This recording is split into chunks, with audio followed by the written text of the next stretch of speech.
Merci et bonsoir à toutes et à tous. Merci de votre présence. Alors, je vais brièvement présenter Marie-Hélène Lafont, même si vous la connaissez puisque vous êtes là. Donc, Marie-Hélène Lafont, vous menez de front une carrière de professeur de lettres et d'écrivain.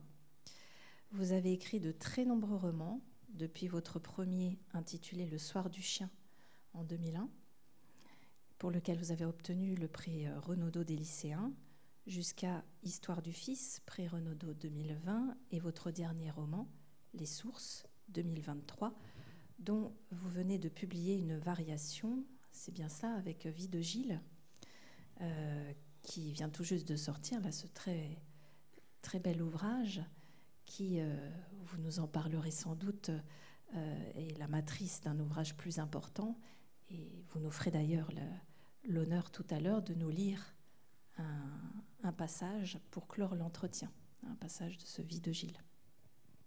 Vous avez également publié de nombreuses nouvelles et des essais sur des peintres comme Millet, Cézanne ou des écrivains, Flaubert, qui est l'une de vos figures d'admiration sans doute. Et vous ancrez la plupart de vos livres dans votre terre natale, le Cantal. À partir de ce lieu, vous peignez des paysages, vous créez des histoires, avec le sentiment peut-être de rendre hommage aux derniers Indiens, pour faire un clin d'œil au titre de l'un de vos romans qui est paru en 2008.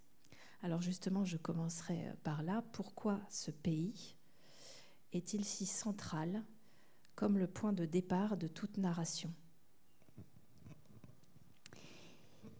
Merci à vous d'avoir inventé ce moment, à la médiathèque qui nous accueille et aux unes et aux autres qui sont là ce soir. Bon, la question est centrale.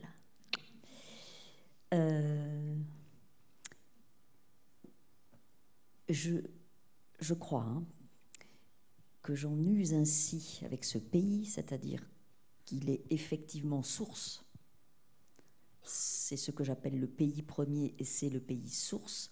Je crois que j'en use ainsi parce que je ne peux pas faire autrement.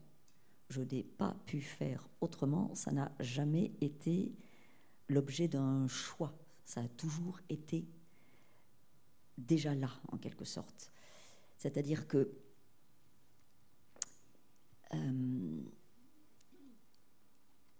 vouloir écrire, me dire que j'écrirais, ça a commencé très tôt dans ma vie. Quand j'ai appris à lire et à écrire à l'école primaire, je me suis dit, moi je ferai ça plus tard, j'écrirai avec des mots, des phrases qui raconteront des histoires qui seront dans des livres. Ça m'est tombé dessus à l'école, au CP.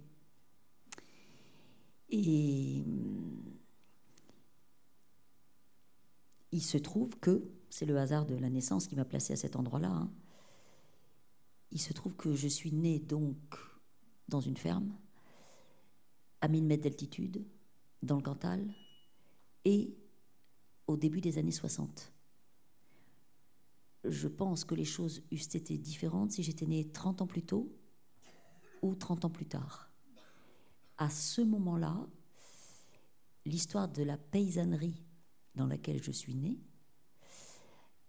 a connu une accélération et une sorte de basculement comme ça, de mutation massive, qui a été le cadre de mon enfance et de mon adolescence. Ce qui fait que cette famille paysanne, ce que j'appelle les minces dynasties, puisque tout le monde avait toujours été paysan, du côté de mon père comme du côté de ma mère, donc ce milieu paysan, ces familles paysannes qui étaient là tout autour de moi et qui étaient celles des enfants avec lesquels j'étais à l'école, voilà, toutes ces familles-là avaient une conscience plus ou moins aiguë, plus ou moins douloureuse de cette mutation. Et mon père disait, on est les derniers Indiens, on est périmés. Périmés, il employait, vous entendez le mot, il est quand même très fort, voilà. Tout en mettant une énergie phénoménale à faire face au travail et à faire en sorte que la ferme soit bien tenue et qu'on soit dans une sorte de modernité. Vous voyez, il y avait comment dire, cette tension quoi, entre cette mort annoncée et une énergie au travail qui était à la fois très impressionnante et aussi qui était notre mode de vie, notre rapport au monde, et dans laquelle nous, d'ailleurs les enfants, étions intégrés. Hein. Les enfants dans les fermes, dans ces années-là, donnaient la main. J'aime énormément cette expression, on employait cette expression. Bon. Donc, moi je grandis là-dedans. On me dit, ce monde dans lequel tu grandis, il va finir. Et je crois qu'il y a eu ce que j'appelle ça moi une cristallisation. C'est-à-dire, il y avait en moi ce désir d'écrire des histoires avec la langue. Je me suis prise de passion pour la langue, en fait. Vous voyez ? Voilà. Il y avait ce désir-là et il y avait ce monde autour de moi. Et ce que j'appelle la cristallisation, eh ben, c'est le fait que forcément, si j'écrivais, je raconterais ça. Vous voyez ? C'est-à-dire ce milieu et ce lieu. Je précise le lieu parce que le lieu, chacun porte en soi son pays premier, mais il se trouve que le mien, où le hasard de la naissance m'a planté, il est carabiné. Voilà. C'est-à-dire que c'est du paysage radical, quoi. C'est 1000 mètres d'altitude, c'est les plateaux du Césalier, on appelle ça la petite Mongolie, si vous connaissez les plateaux de l'Aubrac, voilà, vous voyez. Hein, bon, ça vous forge, vous voyez, ça vous traverse, ça vous travaille de grandir dans des paysages pareils. Voilà. Donc, la matière, elle a toujours déjà été là.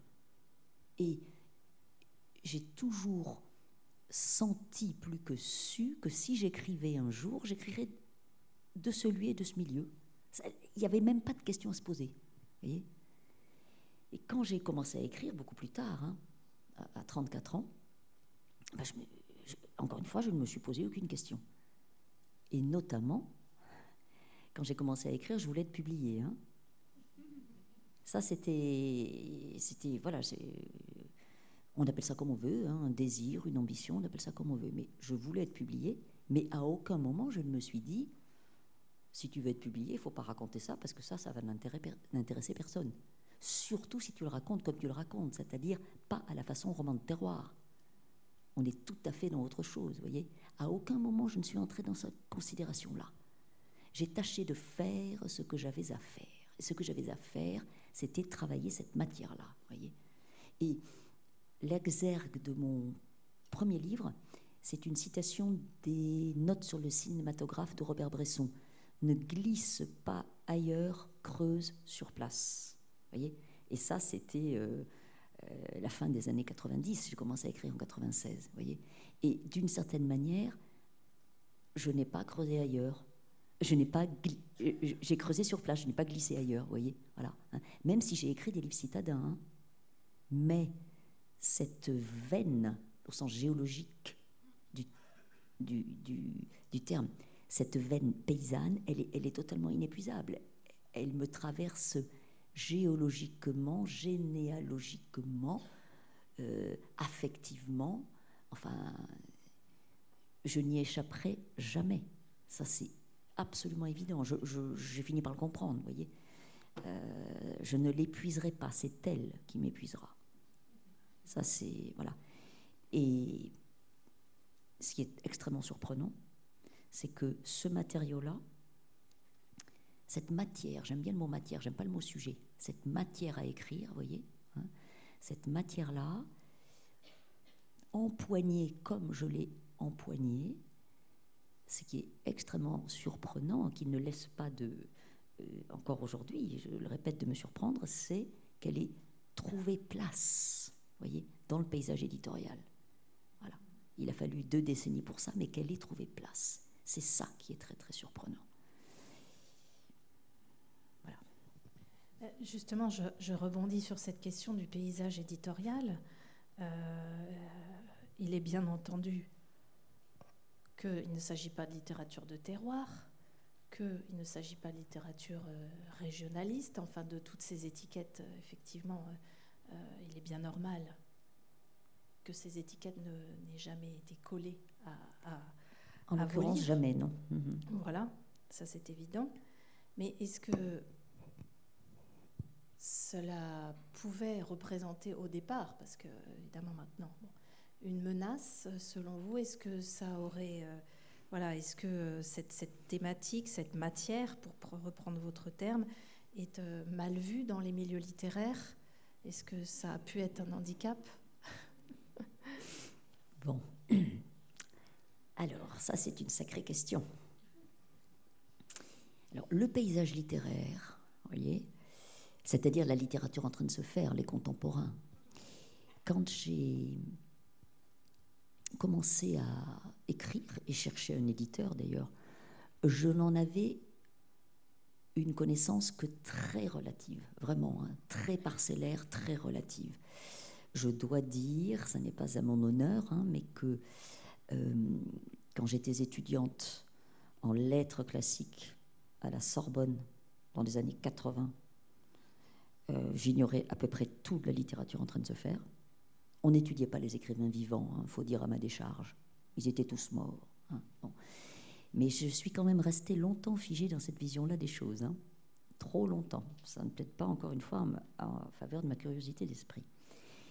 Mais c'est le fait d'avoir découvert qu'il existait des écrivains vivants. Pardonnez-moi pour ceux qui m'ont déjà entendu citer mon triangle des Bermudes. Hein, Richard Millet, Pierre Michon, Pierre Bergogneau.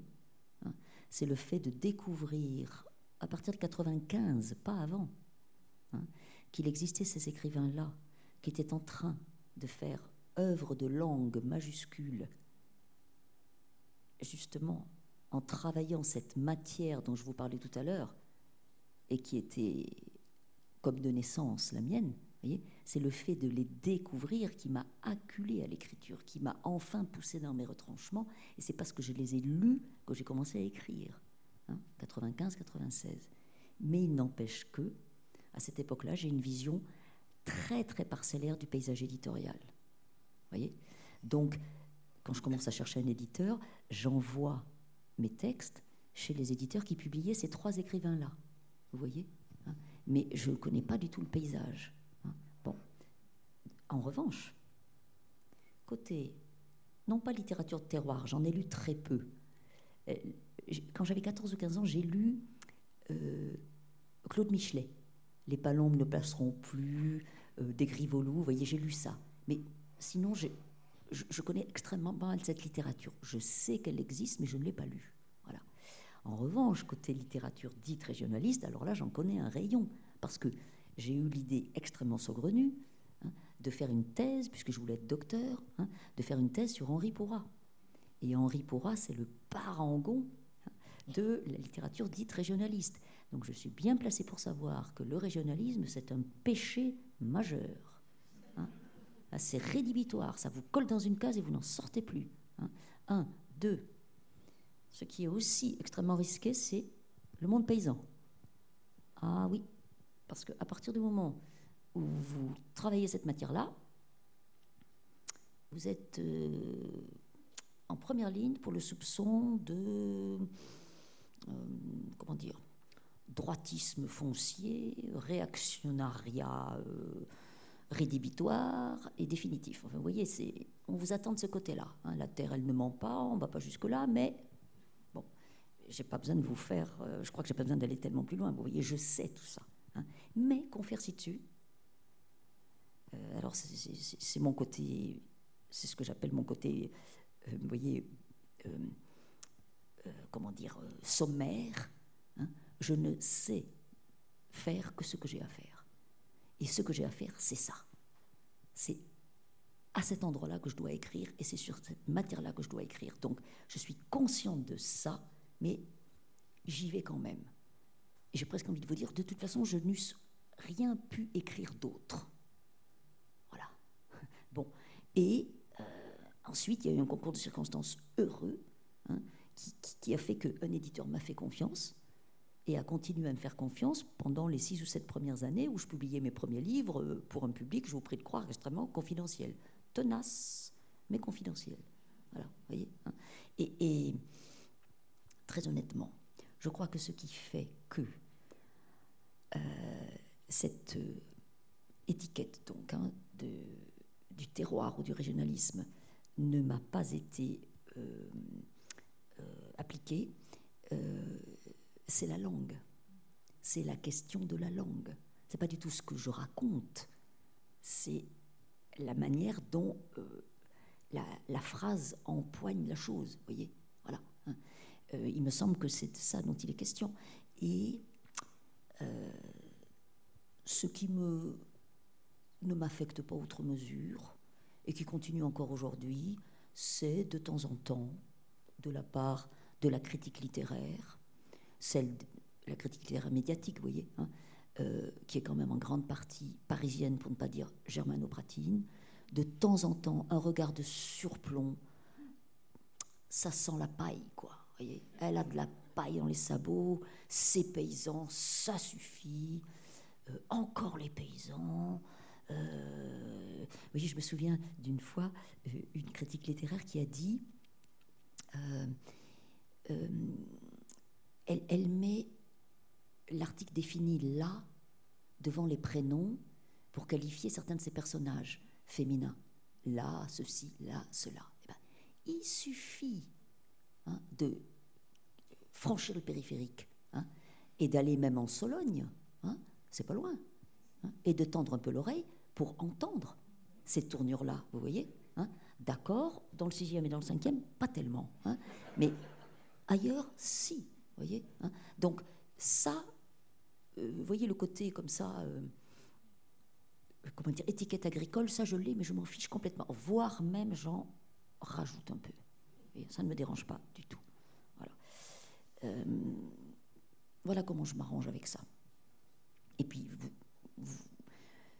vous êtes, je pense, aussi bien, voire mieux placé que moi-même, que moi, pour savoir à quel point, dans les 10 dernières années, ce qui s'écrit au sujet du monde paysan, c'est diversifié, c'est ouvert à bouger. Voilà, des gens, des écrivains, des femmes, des hommes sont venus empoigner cette matière, qui n'ont pas, comme moi, leur sacrement paysan, si je puis dire, c'est-à-dire qui ne sont pas des enfants de paysans de première génération, et qui ont un tout autre regard sur tout ça. Donc, ça bouge, un paysage éditorial, ça bouge, c'est mouvant, ça bouge tout le temps. Oui, effectivement, il y a une génération actuelle et on a l'impression en effet que que c'est plus la même réception. Enfin, et il y a l'enjeu écologique et l'enjeu climatique qui est venu se planter là au milieu, et ça fait énormément bouger les lignes. C'est ce que j'allais vous dire. Je pense que c'est lié en effet à cette préoccupation, bien sûr, plus prégnante de la nature et des espaces naturels. Alors, j'ai une question cette fois un petit peu plus littéraire, moi, sur l'institution cette fois. Joseph se présente presque comme un tombeau poétique dans l'image finale du reposoir. J'y ai vu ce genre ancien du tombeau poétique. C'est un genre ancien où on rend hommage à un disparu, genre qui était très en vogue au XVIe siècle. Bon. Et je me suis demandé s'il y avait de cela dans Joseph, et si, au-delà de la figure même de cet ouvrier agricole, c'était une façon d'introduire une dimension élégiaque dans le regard que vous portez sur, alors je ne sais pas si on peut dire le monde paysan globalement, ou un certain monde paysan, ou certaines catégories de professions comme celle que représente Joseph qui disparaît.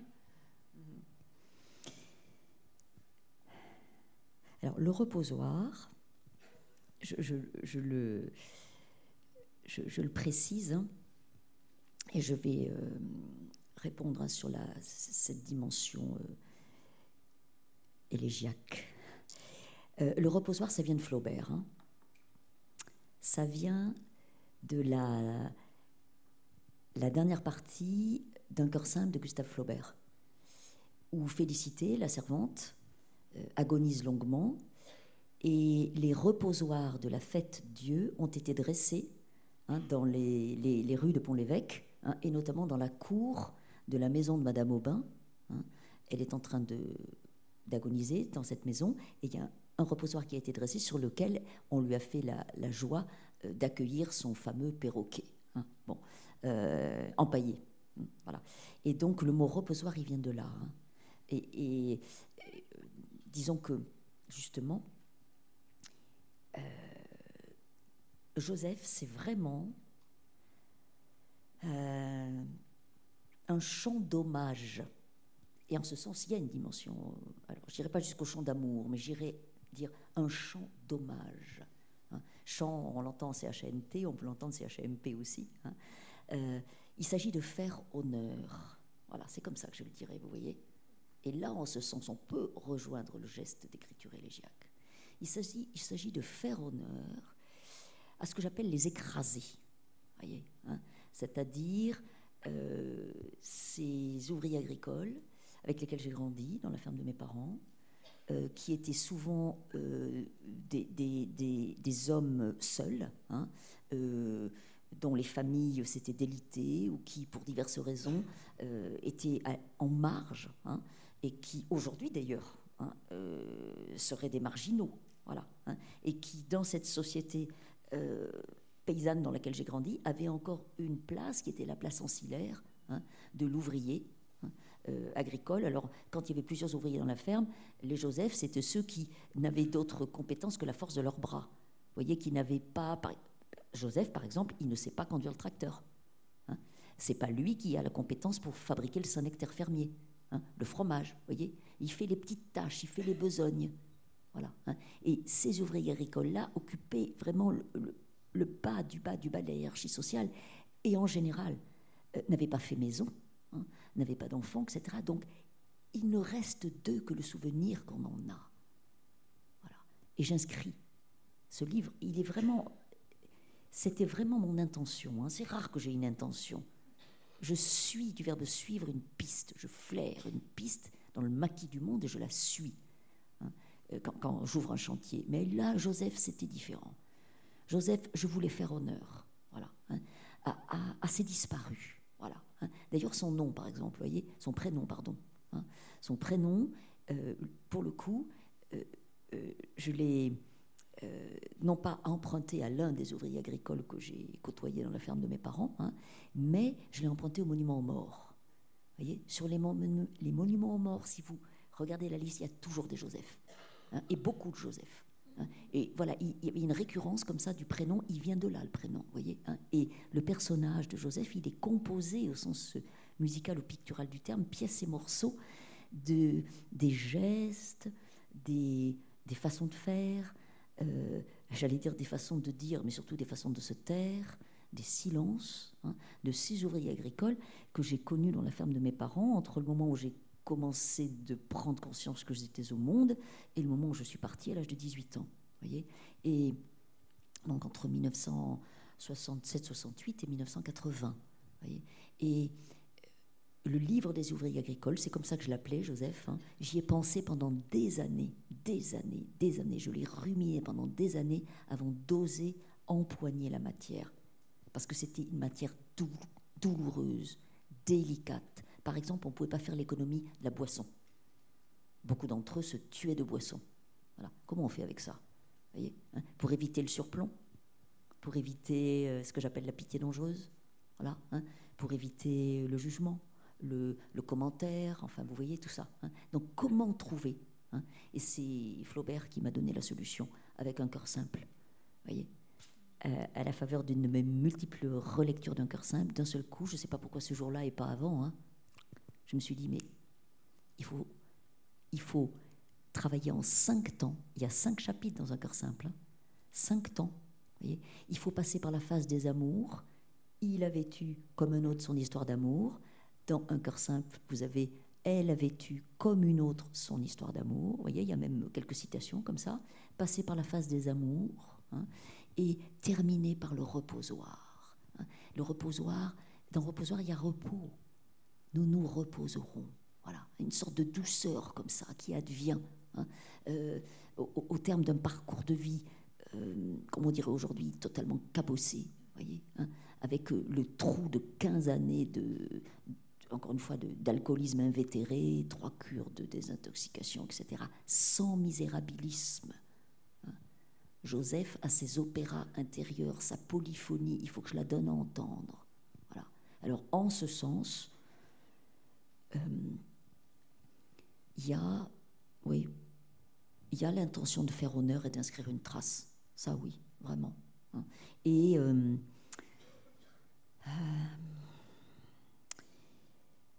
comment dire, je ne veux pas enjoliver, vous voyez, hein, ces vies-là. Hein, mais je ne veux pas non plus, et je me tiens sur cette corde raide, je ne veux pas non plus, encore une fois, en donner une vision misérabiliste. Voilà. Hein. Et on arrive toujours à la même conclusion.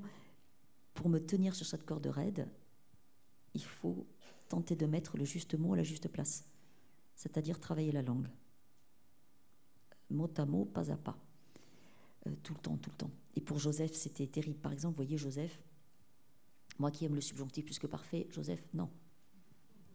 Ah non, ça clinque trop, pas possible. Vous voyez. J'aime aussi le lexique un peu, enfin, comment dire, j'ai le goût du lexique précis, certes, et parfois un peu rare. Non plus. Vous voyez, il fallait trouver, se tenir à un registre de langue qui colle à la peau de Joseph et qui, en même temps, encore une fois, lui fasse honneur. Je ne sais pas comment dire autre chose, vous voyez, que ça. Et lui restitue pleinement sa dignité, la dignité, j'insiste, des écrasés.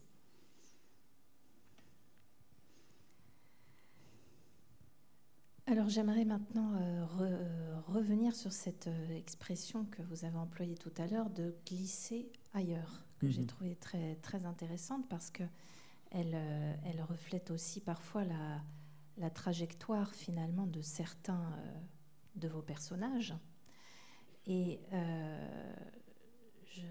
je trouve qu'il y a une ambiguïté, alors que j'aimerais élucider peut-être avec vous, puisque la fuite vers un ailleurs pour certains personnages, alors je peux prendre des exemples, hein.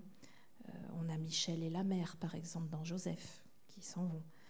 On a le danger aussi, pour Claire, dans Les Pays, de se faire happer par une vie routinière et coupée de la nature, en banlieue, ou de se perdre dans un milieu parisien. Et Sorbonnard, pour reprendre une autre expression qui nous rappelle tout à l'heure le milieu de l'édition. Donc, la fuite vers un ailleurs, voilà, de certains personnages présentés souvent comme la menace d'un dépérissement ou d'une dénaturation, et en même temps, certains personnages semblent parfois, comme par exemple Claire, qui s'accomplit dans une forme d'émancipation, ou Joseph, qui semble prisonnier à certains égards de cette terre et qui aurait peut-être gagné à glisser ailleurs, on ne sait pas, hein, c'est une question qu'on peut se poser. Donc voilà, je voulais vous interroger sur cette tension. Ben ça, c'est une tension sociologique, hein. C'est pas moi qui l'invente, vous voyez. C'est très traditionnel d'ailleurs, ça s'appelle l'exode rural, hein. Voilà, et ça commence... on a même du mal à dire exactement quand ça commence, au fond, hein. Et ça n'en finit pas de ne pas finir, même si on est peut-être en train, pour le coup, de retourner, les choses sont peut-être en train de se retourner, mais je veux dire par là que dans tous ces territoires ruraux, il y a toutes sortes de tensions économiques, démographiques, sociologiques, etc., qui font qu'il y a toujours une part, hein, des membres de chaque famille, hein, qui sont poussés dehors et qui s'en vont, vous voyez, qui glissent ailleurs. Voilà, hein. C'est même pas un choix, hein, d'ailleurs. Alors vous voyez, par exemple, en ce qui concerne les filles de ma génération, hein, donc nées comme ça, deuxième moitié du XXe siècle, hein, dans ce terrain sociologique-là, dans ces familles-là, les filles surtout, hein, alors là, c'était presque programmé, vous voyez, hein. C'est-à-dire que dès l'enfance, on nous faisait comprendre, ou l'adolescence, qu'il faudrait aller inventer sa vie ailleurs, parce que de toute façon, il n'y avait pas de place. Voilà. Et c'était d'ailleurs pas du tout dramatique. Hein. C'était pas romantique non plus, on partait pas à l'assaut de la grande ville. Hein. C'était simplement comme ça, voilà. Hein. Et entre nous soit dit, hein, il y avait quand même, hein, vous avez parlé d'émancipation, hein, il y avait quand même beaucoup de femmes, pour ne parler que des femmes, qui y trouvaient leur compte, hein, et qui envisageaient sans chagrin excessif, hein, de quitter le cul des vaches. Hein. Faut quand même le dire. Hein, vous voyez, donc ce sont des, comment dire, des déterminations sociologiques, économiques et historiques qui fondent ces histoires de départ comme ça. Voilà. Hein. Alors, dans Joseph, par exemple, hein, on a Joseph, il a un frère jumeau qui est Michel. Hein. Et Michel, d'emblée, présente une configuration psychique telle, hein, explosive, hein, telle qu'il s'oppose à son père. Et donc, de toute manière, il va se tirer, lui. Il part pas, il se tire, il se barre, il s'arrache. Hein. Il vomit ce pays. Trop petit, trop lent, trop vieux. Hein. Et cette dimension-là, vous voyez, elle existe aussi. Hein. La fuite, voilà. Hein. La fuite, parce qu'on ne veut pas avoir ça derrière soi. Hein. Voilà. Et on le rejette de toutes ses forces. Ça existe. Hein. Et je ne peux pas, si vous voulez, cartographier en quelque sorte, hein, ce monde d'où je viens sans tenir compte de cette dimension-là. Hein. Voilà. Alors, en ce qui me concerne, pour le coup, une trajectoire comme la mienne, par exemple, hein, qui sociologiquement est très repérée, très très banale, hein, elle s'accompagne d'une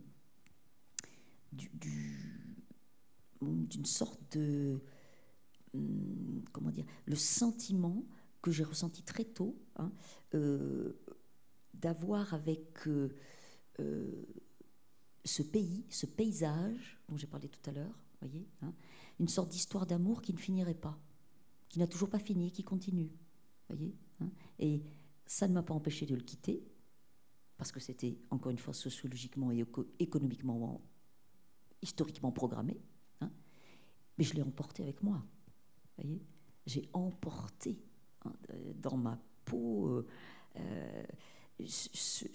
le goût de ce pays que je ne cesse d'une manière ou d'une autre, hein, d'incarner, d'écrire de toutes les façons possibles et inimaginables, voyez, hein, et d'entretenir aussi, puisque, pardonnez-moi pour ceux d'entre vous qui m'ont déjà entendu dire ça, mais je dis qu'il n'y a pas d'attachement sans arrachement et pas d'arrachement sans attachement. Je fais rimer les deux, et c'est sur cette dynamique, cette tension dynamique, sur le fil de cette tension dynamique que j'écris les textes que j'écris, vous voyez, hein. Donc, évidemment qu'il y a à la fois dans tout ça, hein, de l'économie, de l'histoire, de la sociologie, de la politique, et il y a aussi un assentiment poétique, voyez, à ce pays qui me fonde, voilà, et qui fonde mon geste d'écriture et qui le nourrit. Voilà. Moi, je ne sépare pas tout ça. C'est un seul élan vital. Voilà. Et la question, je dis élan vital, et en même temps, vous voyez, j'entends ce que j'ai dit tout à l'heure, hein, c'est-à-dire ce monde, ces façons de vivre, ces façons d'être, m'ont toujours été données comme moribondes. Je viens, comme un certain nombre d'entre vous, hein, de ces villages, de ces communes, hein, dont les maisons se sont fermées, sont devenues des résidences secondaires, les écoles se sont fermées, les commerces sont fermés. Vous voyez cette mutation-là qui ressemble à une mort, hein, qui en a toutes les apparences, vous voyez, hein, eh bien, elle s'inscrit aussi, hein, dans mon rapport à ce monde et dans les textes que j'écris. Je ne peux pas non plus en faire l'économie de celle-là, vous voyez, hein. Et je peux d'autant moins faire l'économie que je participe à cette tension-là, vous voyez, puisque je suis partie, puisque j'ai même acheté une résidence secondaire, vous voyez, donc je coche toutes les cases. Toutes les cases. Et oui, ce sont des questions complexes et emberlificotées. On n'est pas à l'abri, même quand on a écrit, comme c'est mon cas, beaucoup et beaucoup ruminé tout ça, de tensions contradictoires que je ne démêlerai pas. Alors, une dernière question, peut-être avant de laisser la parole au public, si le public souhaite poser des questions.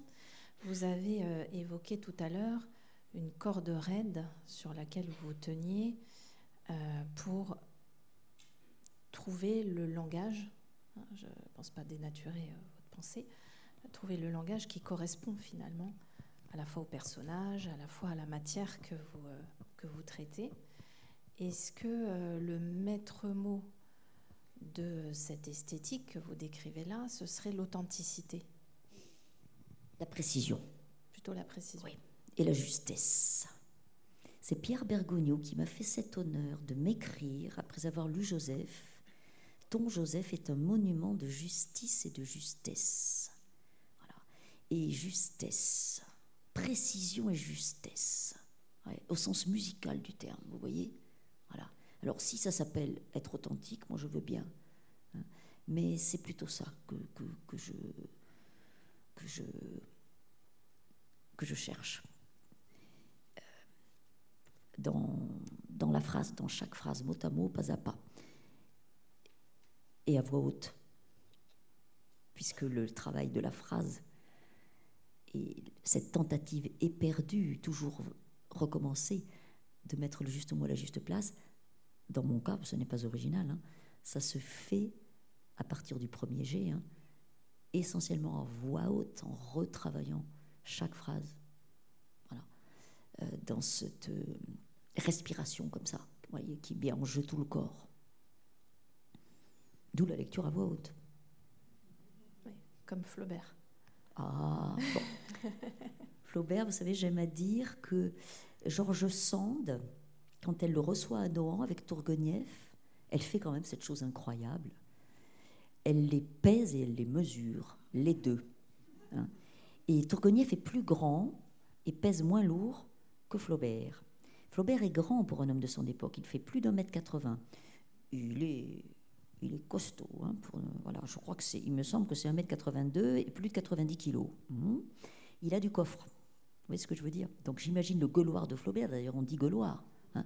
Il a du coffre et en plus, son cabinet de travail a 5 fenêtres qui donnent sur la Seine.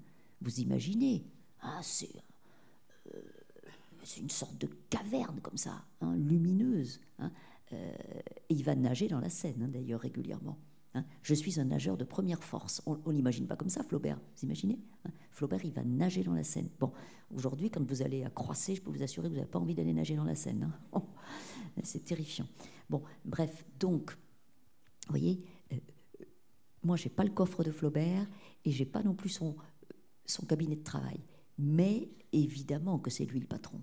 Hein. Et évidemment que quand lui... quand on comprend que c'est sa façon de travailler là, hein, on ne peut pas s'empêcher de penser que voilà, il les fait passer au tamis de son corps, hein, ces fameuses phrases. Voilà, hein, et il est dans cette recherche et dans cette tension éperdue jusqu'au bout, hein, puisque il meurt sans avoir terminé son Bouvard et Pécuchet. Hein, vous voyez, donc il meurt à la tâche. Le bon Gustave, c'est comme ça que je l'appelle, moi. Merci. Alors, je vais peut-être demander s'il y a des questions dans le public, parce que moi, j'en ai d'autres à poser. Hein, c'est pas un problème, mais est-ce que certaines d'entre vous veulent poser une question?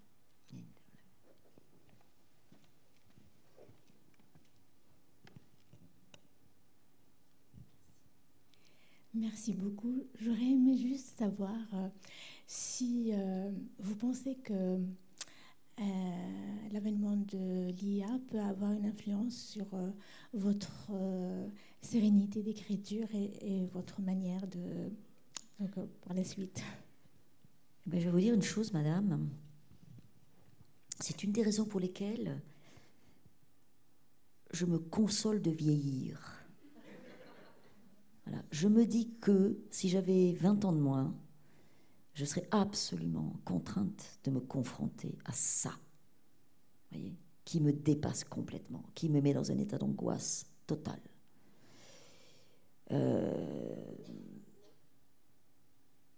Bon, je me dis que, à l'âge que j'ai, n'est-ce pas, hein, je vais essayer de continuer à faire ce que j'ai à faire avec mes moyens très empiriques, pour ne pas dire médiévaux, hein, voilà, archaïques, hein, voilà, rupestres, vous voyez, hein. On est dans la grotte des origines, voilà, hein. Forcément, hein, l'IA va nous cerner, nous rattraper, nous acculer peut-être même. J'ai une vision, mais complètement apocalyptique de tout ça, parce que je n'y comprends rien. Je me sens comme une paramécie. Voilà.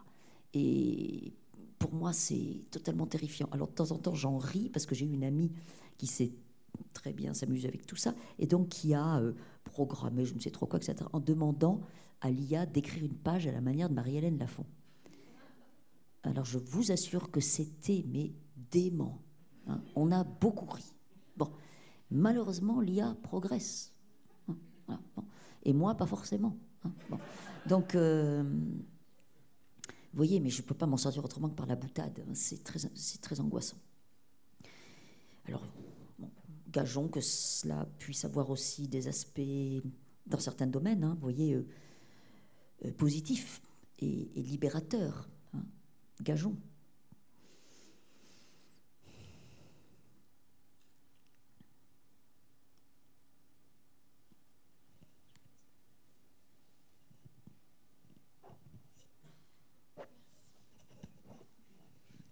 Bonsoir. Bonsoir. J'avais une question assez technique concernant les pays. Ce qui m'a fortement marqué, c'est la mise en page et votre choix de ne pas vraiment créer de paragraphes et d'enchaîner vraiment tous vos écrits. Et je voulais savoir quelle place ça a, cette mise en page, dans votre écriture. C'est un exercice de mise en tension. Vous voyez, c'est une question de tension dynamique du texte. J'arrive pas à le morceler. Comme si ça faisait débander l'arc, vous voyez, hein, de morceler. Donc, on a ce que j'appelle des coulées textuelles extrêmement denses. Voilà, hein, et j'ai tout à fait conscience que ça sature la page, ça sature le lecteur, hein, ça crée aussi, je suis bien placée pour le savoir, puisque cette tension-là me traverse moi-même dans l'écriture, et ça crée une tension dans la lecture, une tension de saturation. Mais j'ai besoin de cet élan-là. C'est une question de dynamique narrative. Vous voyez, il m'est arrivé d'écrire des textes, notamment dans cet exercice que j'aime beaucoup, qui consiste à travailler avec des photographes. Et là, pour le coup, quand je travaille, vous voyez, non pas en illustration ni en commentaire, hein, mais en écho, hein, à une matière photographique, je m'autorise des formes beaucoup plus aérées, beaucoup plus fractionnées. Vous voyez, en d'autres termes, je frôle la prose poétique et le blanc monte dans la page. Ça, je peux le faire dans voilà, des formes buissonnières, voilà, comme on fait l'école buissonnière, vous voyez, hein. Mais quand je suis au chantier de ces proses, de ces textes qu'il faut bien mettre quelque part, parce que ça aussi, c'est le passage éditorial qui fait qu'on est obligé de mettre, enfin, on met roman, nouvelle, récit, etc. Moi, j'écris rien de tout ça, j'écris des textes. J'aime beaucoup l'étymologie de texte, c'est ce qui est tissé, hein, tissé de mots et tissé de la matière du monde. Bon, eh bien, j'aimerais bien rester là, moi, vous voyez, mais je suis obligée de... Bon, et selon, de faire quelques concessions, on va dire, et selon voyez, le chantier dans lequel je suis, hein, eh bien, je vais être amenée à être dans une densité comme ça, presque violente, vous voyez, hein, et qui sature, ou bien au contraire à aérer davantage la présence du texte sur la page, hein. Mais votre question est très, très essentielle, hein. Je pense que c'est une des raisons pour lesquelles je n'écris pas de dialogue, par exemple. Vous voyez, je suis dans une impuissance totale vis-à-vis du dialogue, pour toutes sortes de raisons, mais il y en a une qui est de cet ordre-là. Il y a trop de blanc dans la page quand il y a le dialogue, vous voyez. ça m'affole. Et c'est pas la seule raison, il y en a d'autres, hein, mais celle-là en est une. Donc, il y a du travail. Ça va avec l'absence de guillemets, alors souvent pour le discours rapporté? Ah, jamais de la vie je mettrai des guillemets quelque part. Alors ça, le jour où quelqu'un me fera mettre des guillemets, je peux vous dire que... Ah, surtout pas. C'est très frappant. Ah oui, mais j'en veux pas de guillemets. Mais je vous en Jamais pas de vous la vie. enfermer. Oh, les guillemets, les points d'exclamation, les points d'interrogation. Vous voyez, hein? Les guillemets, les points d'interrogation, les points d'exclamation, je trouve ça obscène, typographiquement. Hein? Et beaucoup trop explicite, jamais de la vie. Hein? Les 2 points, même chose. Hein? Je ne sais pas utiliser un de mes maîtres que j'admire infiniment en écriture, le fait merveilleusement, c'est Claude Simon. Vous voyez, je ne sais pas utiliser le tiret, je ne sais pas faire ça. Et la parenthèse, je ne sais pas. Voilà. Et les 3 points, le point de suspension, ça c'est absolument merveilleux, mais il est définitivement occupé au sens où un fortin est occupé, ou un pays, il est définitivement occupé par Céline. Si je mets un point de suspension, si je mettais un point de suspension dans la tête, j'aurais l'impression de faire du sous-Céline. Donc j'ai jamais pu utiliser un point de suspension. Vous voyez, ça me laisse pas grand-chose. Hein. Ça me laisse... Ah, alors, la virgule et le point, et surtout, merci Gustave Flaubert, le point-virgule. Ça, pour moi, c'est le signe de ponctuation essentiel. Et l'absence de virgule, c'est-à-dire des bordées de langue, des mots de même nature, grammaticales souvent, des verbes à l'infinitif, des adjectifs, des noms, vous voyez, sans virgule, que j'enlève. Ça, je fais aussi. Voilà. L'absence de virgule, c'est aussi un signe, au fond. Voyez. Mais bon, ça n'arrange rien. Voire ça aggrave la situation que vous avez signalée tout à l'heure, mademoiselle. Voilà. Merci pour ce que vous écrivez, qui résonne beaucoup dans mon histoire personnelle, mais je voulais savoir comment vous vous situez par rapport à Annie Ernaux, qui parle aussi des itinéraires d'arrachement, de déclassement. Merci. Alors, Annie Ernaux, écoutez, ce qui est très étrange, c'est que dès que j'ai publié mon premier livre, Le Soir du Chien, on m'a tout de suite parlé d'Annie Ernaux. Bon, que j'avais lu, bien sûr. Hein. Et j'ai bien compris qu'on me parlait d'Annie Ernaux pour des questions d'itinéraire sociologique. Voilà. Hein. D'extraction. Voilà. Si ce n'est qu'elle ne s'extrait pas du même substrat que moi. Hein. Et elle s'extrait 20 ans plus tôt. Hein. Si je ne m'abuse, elle doit être née en 40 ou quelque chose comme ça. Hein. Voilà. Hein. Et ça n'est pas rien. Hein. Ça n'est pas rien. Et chez elle, la strate paysanne, elle est du côté de son père et elle est la génération précédente. Hein. Il y a déjà comme ça une étape franchie, et elle a aussi d'emblée, Annie Ernaux, ce qui n'est pas du tout mon cas, hein, elle a d'emblée un regard politique sur sa trajectoire. Voilà. Hein. Grosso modo, elle a lu Bourdieu très tôt. Moi, je l'ai lu très tard et très mal, et je n'y comprends rien. Hein. Voilà. Soyons clairs. Hein. À l'exception de ce morceau de littérature majeure qu'est l'avant-propos, ça fait 3-4 pages, hein, du bal des célibataires de Pierre Bourdieu, que je ne peux pas lire sans... je ne peux pas le lire en public. J'ai essayé une fois, j'ai dû m'arrêter. Voyez, c'est un texte qui suscite chez moi un bouleversement total. Bon, bien sûr, hein, je caricature, si vous voulez, mais j'ai tout à fait conscience de cocher un certain nombre de cases du parcours de ce qu'on appelle aujourd'hui, de ce mot que je n'aime pas beaucoup, mais je n'en trouve pas d'autre, le transfuge social, évidemment. Hein. Et Annie Ernaux ou Édouard Louis, pour citer, vous voyez, 2 figures du paysage littéraire contemporain, hein, qui voilà, sans désobliger l'une, elle pourrait être la grand-mère de l'autre, vous voyez, donc pour les situer comme ça, hein, j'imaginerais, c'est bien ça, Annie Ernaux, en grand-mère d'Édouard Louis, vous voyez, les repas de famille, enfin bon, bref. Donc, on pourrait, vous voyez, si on embrasse comme ça ces deux extrémités en termes de génération, j'ai tout à fait conscience, évidemment, qu'on peut m'assigner là, hein, ça c'est absolument évident. Hein. Alors je ferai 2 remarques. C'est que d'abord, à mon sens, ça n'épuise pas une trajectoire d'écriture. Hein, ces considérations autour, hein, de la notion de transfuge social, d'une part, et d'autre part, et ça j'ai eu l'occasion d'en parler avec Annie Ernaux, il y a chez elle, et chez Édouard Louis aussi d'ailleurs, hein, c'est traité différemment, mais c'est là aussi chez Didier Ribon, hein, bon, j'ai lu tout ce monde-là, il y a cette question cruciale de la honte. Hein. Et quand je dis cruciale, c'est vraiment ça, c'est-à-dire ça les crucifie. Hein, c'est-à-dire la honte et la honte d'avoir eu honte. Et alors en ce qui me concerne, pardonnez-moi si vous m'avez déjà entendu dire ça, hein, mais je ne suis pas passée par cette case-là. Et ça change énormément de choses. Par rapport à cet itinéraire, hein, vous voyez, hein, et par rapport au geste d'écriture aussi. Voilà. Hein. Donc, tout ça fait qu'il y a évidemment des effets d'écho, hein, et en même temps, hein, des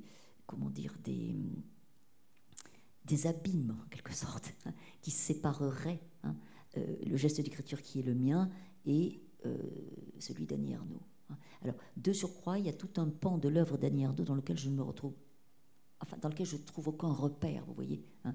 Et là, en revanche, où j'en trouve des repères, c'est évidemment si je lis La Place ou si je lis Les Années, ah, évidemment. Hein. Là, je peux difficilement ne pas être empoigné par ça. Hein, voilà. Et pour moi, d'ailleurs, hein, son livre majeur, c'est Les Années, voyez, hein, qu'elle a publié en 2008, si mes souvenirs sont bons. Mais bon, on m'en a toujours et constamment parlé d'elle. Hein, et je crois que c'est cette histoire de trajectoire comme ça. Hein. Alors, les filles montées en graines, j'appelle ça comme ça, moi. Hein, voyez.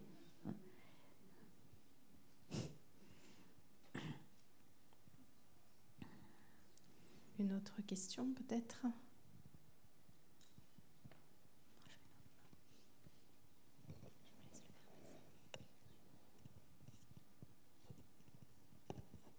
Bonsoir.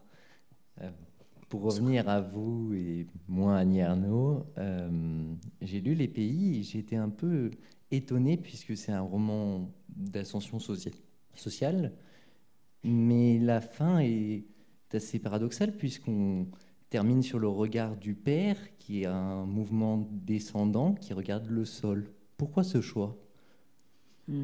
Parce que c'est le sol qui nous fonde. C'est pas moi qui le dis, c'est Gaston Bachelard. À cause de la généalogie, de la géologie, jeune homme, si je puis me permettre. Si vous voulez, les pays, je vous explique rapidement. Quand j'ai ouvert le chantier des pays, je pensais que j'allais écrire un livre de nouvelles. Et toutes ces nouvelles auraient eu une matière commune, qui est très sociologique, qui est la montée à Paris. Voilà. Bon, donc j'avais la matière de la première nouvelle et la matière de la dernière. La première, c'est ce qui ouvre les pays. Hein. Donc on a Claire, elle a 14 ans, et avec son frère et son père, elle va pour la première fois à Paris, hein, venant du Cantal et de Saint-Flour, de son pensionnat religieux. Elle va pour la première fois à Paris à l'occasion du Salon de l'Agriculture.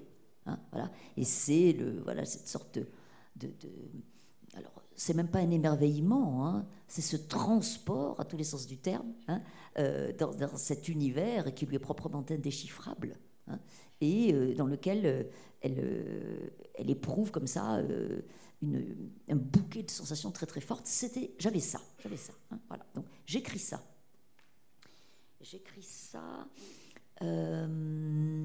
C'était... alors, les pays, c'est 2012, hein, c'est ça. Donc, ça devait être l'été 2009 que j'ai écrit ça. Vous voyez, hein, voilà. Et puis, je laisse poser ça pendant 4 mois. Septembre, octobre, novembre, décembre. J'y touche pas. Donc, j'ai écrit ça. Je suis persuadée que c'est une nouvelle. Et l'intention que j'ai, c'est de clore ce livre de nouvelles par une autre qui s'intitulerait Les Sols. Et la première se serait intitulée Le Salon. Et Les Sols, donc, se terminait, hein, était tout entière tendue vers cette scène finale où le père de Claire est au Louvre, hein, et découvrant le Louvre, abasourdi, dit « Ils sont beaux, les sols, ils sont beaux. » Voilà. Bon. Et j'avais ça. Je n'avais pas écrit hein, la deuxième nouvelle, vous voyez. Enfin, la dernière, je pensais que ça serait la dernière. Voilà. Et puis, entre-temps, j'en écrirai d'autres. Voilà. C'était mon intention. Au bout de 4 mois, je relis ce que j'avais fait pendant l'été. Je me dis, c'est pas une nouvelle, ça. Si c'est quelque chose, c'est une entrée de roman, vous voyez, comme on le dit d'un porche d'église romane, vous voyez. Si c'est quelque chose, c'est ça. Voilà, hein. Et finalement, ça m'apprendra à avoir des intentions, hein, vous voyez, parce que finalement, hein, c'est devenu ce que vous avez entre les mains. Hein. Donc il y a bien, ça se termine bien par les sols, ça commence bien par le salon, mais vous avez toute la matière centrale hein, qui n'est pas du tout, qui relève pas du tout de l'esthétique de la nouvelle. Hein. Bon. Et c'est pour vous dire à quel point cette question du sol était séminale dans le livre. Je l'avais dès le début, vous voyez. Hein. Et pour moi, c'est plus une apothéose qu'autre chose. Vous voyez, je comprends tout à fait hein, ce que vous dites, parce qu'on est... On a le regard qui descend. Mais pour moi, c'est plus une apothéose qu'autre chose parce que c'est une façon que Claire et son père ont, en dépit de tout, envers et contre tout, d'être ensemble et d'avoir du lien. Alors que tout semble plaider en faveur du détachement, vous voyez hein. Eh bien, elle est la fille de ce père-là et il est le père de cette fille-là. Et c'est le sol premier qui les fonde et qui fonde cet attachement. Vous voyez, attachement, encore une fois, hein, qui ne saurait être et perdurer sans l'arrachement. Pour continuer à être la fille de ce père-là, il fallait s'arracher, et réciproquement. Mais moi-même, vous voyez, hein, je n'épuiserai jamais hein, la complexité, vous voyez, hein, de ces liens, voilà, qui sont les liens de famille, qui sont les liens filiaux. Hein. Et quand j'ai écrit ça, vous voyez, cette scène, je l'ai vécue avec mon propre père et mon neveu.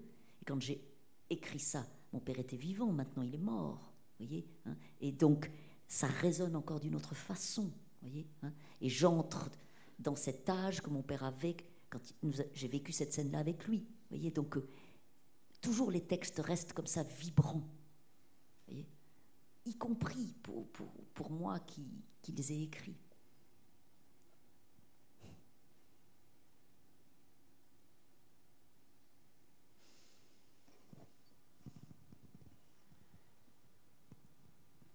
Y a-t-il encore une dernière question avant que nous ne passions à la lecture de la vie de Gilles? Ou restons-nous sur cette vibration du texte qui ne sera jamais remplacée par l'IA? La vibration de l'IA dans les tuyaux du monde. Alors peut-être pouvez-vous nous dire un mot de cette vie de Gilles et de son devenir futur? Gilles et Claire sont déjà les prénoms du frère et de la sœur dans les pays. Donc les pays, c'est 2012. Et j'ai publié en 2023 un livre qui s'intitulait « Les sources », dans lesquelles on avait Gilles, 4 ans, au début du livre, hein, Claire, 5, sa sœur, Isabelle, l'aînée, 7, le père et la mère. Et dans Les sources, cette mère, à la fin de la première partie, hein, finissait par s'arracher, par partir, et par soustraire ses 3 enfants, et surtout son fils, le plus exposé, à la violence exercée en cellule familiale bien close et isolée, hein, violence exercée par le père. Bon, ça, c'était la matière des sources. Et je savais en écrivant les sources que je reviendrais à Gilles et que j'écrirais cette vie de Gilles en plusieurs chapitres, devrais-je dire, mais je n'emploie pas le mot chapitre, je préfère le mot tableau. Et en effet, c'est le chantier actuel. Si tout va bien, ça devrait faire un livre en janvier 26 et des tableaux, il y en aurait 10. Et dans ce livre, que j'ai publié avec Le Chemin de Fer, qui est une maison d'édition avec laquelle j'ai déjà publié un texte qui s'intitulait Gordana, qui était une nouvelle. Le Chemin de Fer publie des nouvelles et associe ce texte avec le travail d'un plasticien. Toujours. Et en l'occurrence, là, d'un peintre qui s'appelle Denis Laget, dont la matière peinture me semble, comment dire, être entrée en cohérence profonde avec le texte que j'ai écrit. Et au fond, le processus est le même, c'est-à-dire que j'ai d'abord publié au Chemin de Fer un livre qui s'intitulait Gordana, et cette nouvelle est devenue l'entrée en matière du livre que j'ai publié quelques années plus tard et qui s'intitule Nos vies. Vous voyez, donc voilà, il y a comme ça un passage de relais de la nouvelle au roman. Et là, pour le coup, il y a 2 nouvelles, 2 tableaux autour de la vie de Gilles. Dans le premier, il a 8 ans, et dans le deuxième, il en a 50. Et si tout va bien, si je vais au bout du chantier, on le retrouvera dans le roman de l'année prochaine. Gilles. Alors c'est Gilles et c'est Claire. Alors Claire, elle descend. Je dis elle descend parce que le chemin pour y aller descend à la ferme des parents. Les parents vieillissent. Claire va aider, elle va donner la main à la mère et ensuite elle ira voir son frère qui est dans le pré. C'est un jour d'été, un jour de juillet, incandescent. Donc elle arrive chez ses parents. C'est clair. La cour est vide.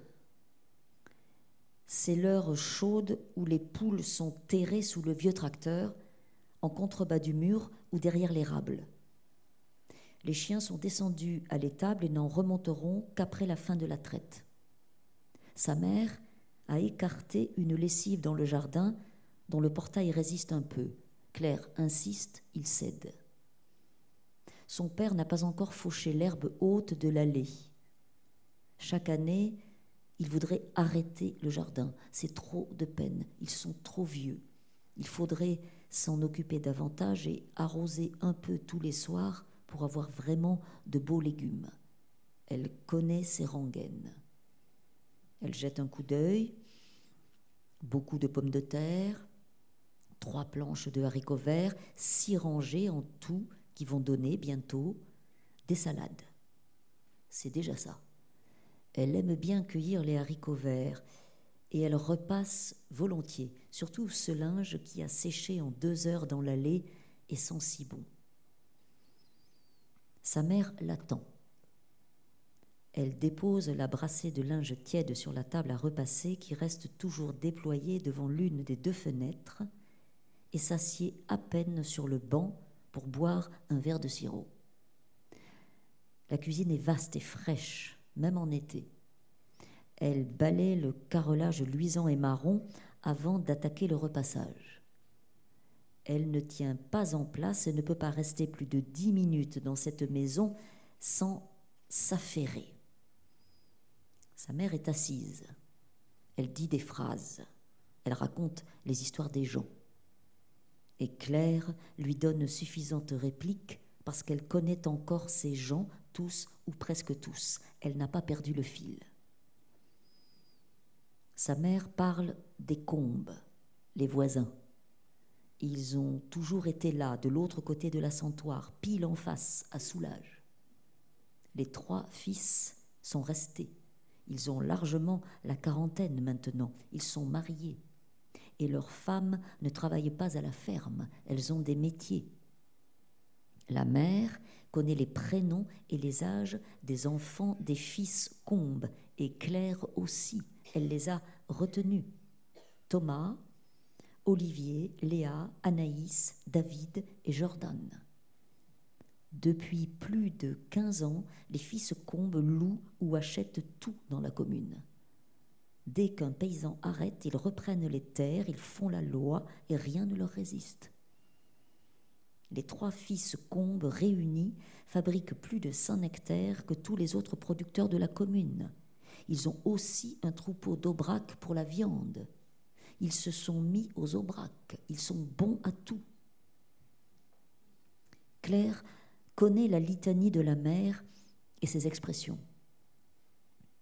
Elle se souvient aussi de l'aînée des Combes, Corinne, qui avait 3 ans de moins qu'elle et ne pouvait pas jouer avec les autres enfants pendant la récréation parce qu'elle portait un corset pour redresser son dos.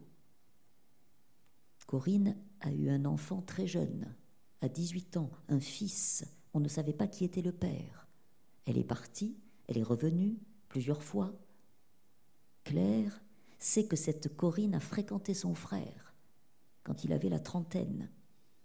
Mais la mère l'appelle la fille Combe et dit qu'elle a bien fait de quitter le pays. Claire est debout devant la table à repasser. La vapeur siffle et chointe à bas bruit. Elle a trié tout le linge sec, celui qui était au jardin et celui qui attendait sur la table du couloir. Les gants de toilette sont mis de côté. Elle les écrasera en fin de partie d'un ultime coup de fer brûlant et impérial, quasi triomphal. Elle évite de repasser le linge de corps et les vêtements en présence des personnes qui ne sont pas de la famille. Le marchand de bestiaux, un technicien agricole ou le vétérinaire qui verrait alors défiler l'intimité de la maisonnée, son envers. Heureusement, ces visites sont rares et elle sent que sa mère aussi préfère être seule avec elle dans la cuisine quand elle repasse ou balaie. Les paroles peuvent flotter dans l'air tranquille avant d'être reprises à la volée par l'une ou par l'autre, sa mère le plus souvent. Les tas diminuent.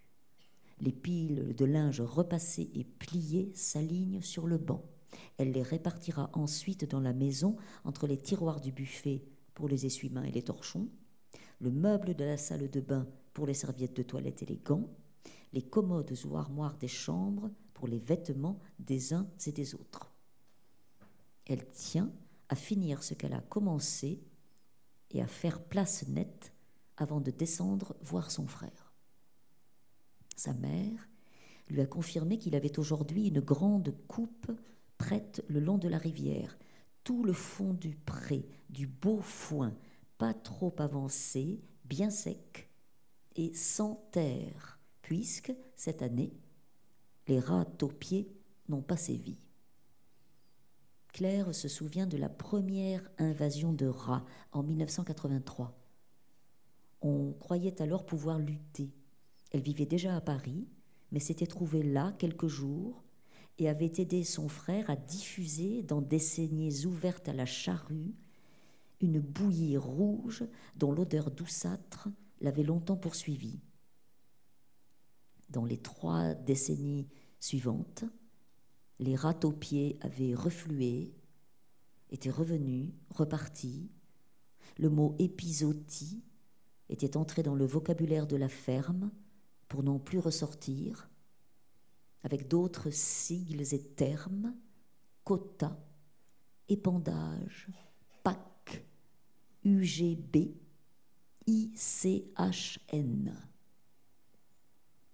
À l'orée d'un siècle et d'un millénaire nouveau, Claire avait senti ses parents et son frère de plus en plus dépassés en leur mince royaume.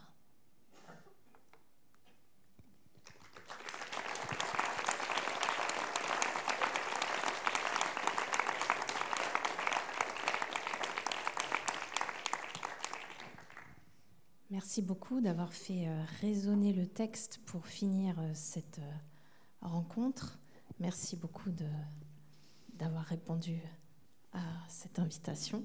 Merci à vous de les avoir posés et à vous d'avoir écouté. J'appelle ça écouter avec les dents. Je dis ça à mes élèves, on écoute avec ses dents. Merci. Merci à toutes et à tous. Bonne soirée. Et si vous voulez vous avancer pour faire dédicacer votre ouvrage, c'est le moment.